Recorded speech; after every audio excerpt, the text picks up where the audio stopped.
सुखदेव भगवान कहते हैं, यद्रूपम यदिष्ठानम यथा सृष्टिमिदं प्रभो यत् संस्थम यत् परम यच्च तत्व तत्वं वद तत्वतः। जैसे बड़े बड़े वेद लोग भगवान की स्तुति करते हैं तो वो नारायण कहते हैं। उपनिषद उसको ईशावास्यमिदं सर्वम जीरो कहते हैं उसे। मनीषी लोग ब्रह्म जो ज्ञानी लोग हैं, अहम ब्रह्मास्मि, मैं ही ब्रह्म हूँ, वही परमात्मा मैं हूँ, मैं ही वो है, ऐसा कहते हैं। ध्यानी लोग बड़ी बड़ी नेत्र बंद करके इसको समाधि लगाकर ध्यान धरते हैं जिसका। योगी लोग जिसके लिए योग साधना करते हैं वही परमात्मा। एक सुंदर श्लोक है, पूर्णमिदः पूर्णमिदं पूर्णात् पूर्णमुदच्यते पूर्णस्य पूर्णमादाय पूर्णमेवावशिष्यते। जीरो में से जीरो कुछ घटा नहीं सकते, जोड़ नहीं सकते, भाग नहीं दे सकते। उपनिषद का ये श्लोक भी यही कहता है, भगवान था, भगवान है, भगवान ही रहेगा। हम सबके अंदर वो है और हम सबसे परे वो है।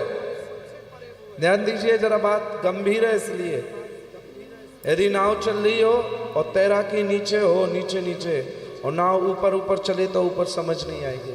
यदि मैं आपको गंभीर कथा सुनाऊं और आपका मन ऊपर ऊपर भटकता रहे तो कथा व्यथा का रूप धारण कर लेगी। और आज की भूमिका समझ आ गई ना तो ये मुख्य कथा है। कल से तो फिर हाँ सब मुस्कुरा के समझ रहे हैं हम। कहा है कल, कहा है बताओ, पता है आप सबन को? इधर वालियों ने कछु ना है पता? हाँ, नंद के कहा है, सुनाई ना पड़ी? थोड़ा और जोर से बोल के बताओ। नंद के लाला भयो कि आनंद भयो? हमने प्रश्न पूछा था ना पहले दिन, आनंद का उल्टा क्या है? कल बताएंगे आपको आनंद क्या है। वर्मा जी से हम चर्चा कर रहे थे आज। आप लोगों ने तो भले ही ध्यान नहीं दिया, उन्होंने श्रीमद् भगवत गीता में खोजा और 2 शब्द प्राप्त करके लेके आए। ऐसे श्रोता हमें अच्छे लगते हैं। कम से कम कथा जो सुनाने हैं वो व्यर्थ नहीं जाए ना हमारी। आप लोग सोचें, समझें,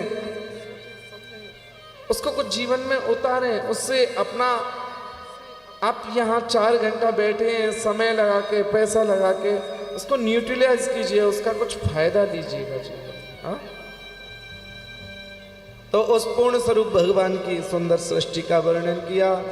तो पहले इस संसार में कुछ नहीं है, एक अंड रूप से विराजमान है और वह अंड जो है वह गोल, वह शून्य एक जल में पड़ी हुई है। जब सृष्टि का प्रलय होता है तो चारों तरफ जल होता है। जल में पड़ा हुआ है वह जीरो शून्य अंड का रूप।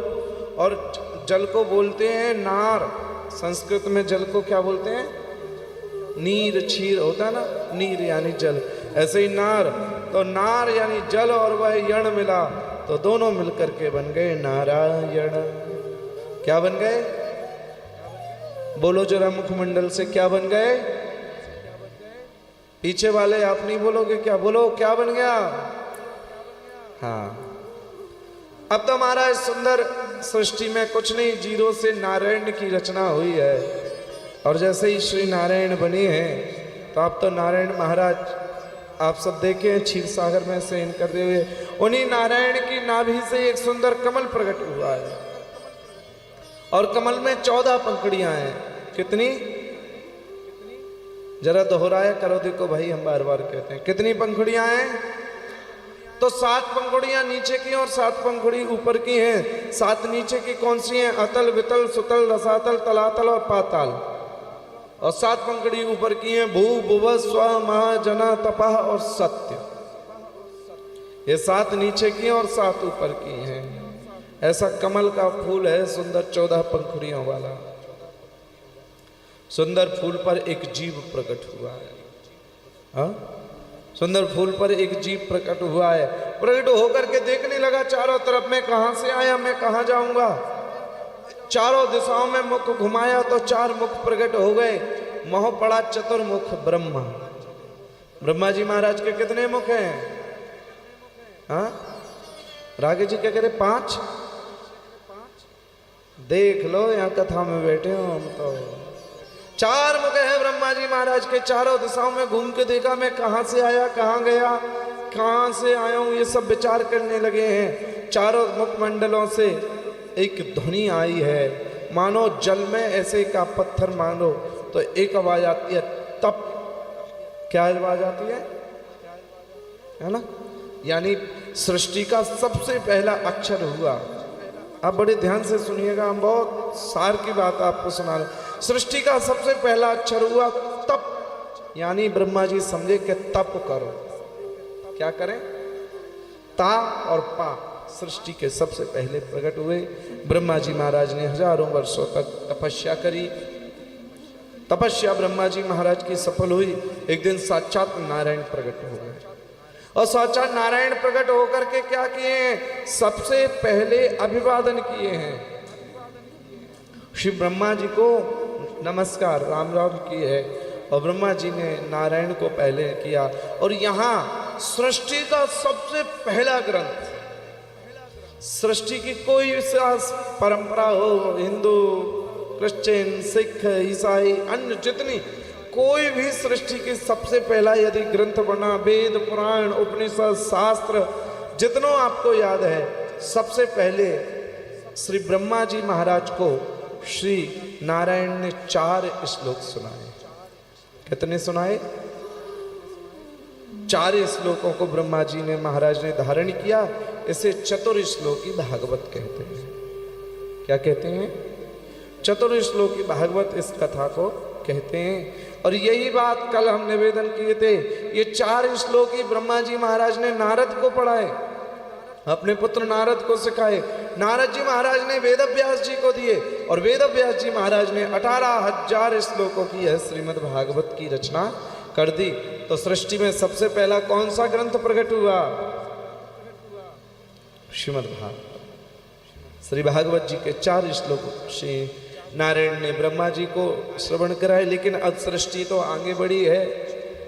श्री ब्रह्मा जी महाराज मन से सोचने लगे हैं कि मेरो कछु लाला है जाए तो आगे सृष्टि बढ़े। महाराज सृष्टि आगे मन से सोची है तो मन से सनकादिक ऋषि प्रकट है गए हैं। ये 4 भैया हैं, सनत सनंदन सनातन सनत कुमार। और बताओ जवान कौन कौन रहना चाहता? जरा हाथ उठाओ। जो बुढ़ा नहीं होना चाहता, जवान रहना चाहता, जरा बताओ हमें।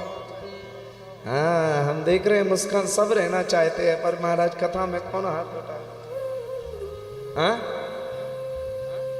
ऐसा मंत्र आपको हम बताते हैं कि जीवन में कभी बुढ़े नहीं होगे। देखो सनत सनंदन सनातन सनत कुमार सृष्टि में सबसे पहले प्रकट भये हैं, पर अब तक बूढ़े नहीं भये। 5 वर्ष के अभी भी जैसे थे वैसे ही हैं। बताएं कि नहीं बताएं महेश जी? क्यों बताएं? हाँ, बताएं कि नहीं? सनकादिक ऋषि वहां विराजमान होकर के ब्रह्मा जी महाराज ने कही आप सृष्टि को प्रारंभ करो। सनकादिक ऋषि कहने लगे हम कुछ नहीं करेंगे, हम तो एक ही बात करेंगे, सदा स्वस्थ और मस्त और जवान रहना है तो एक ही बात करिए।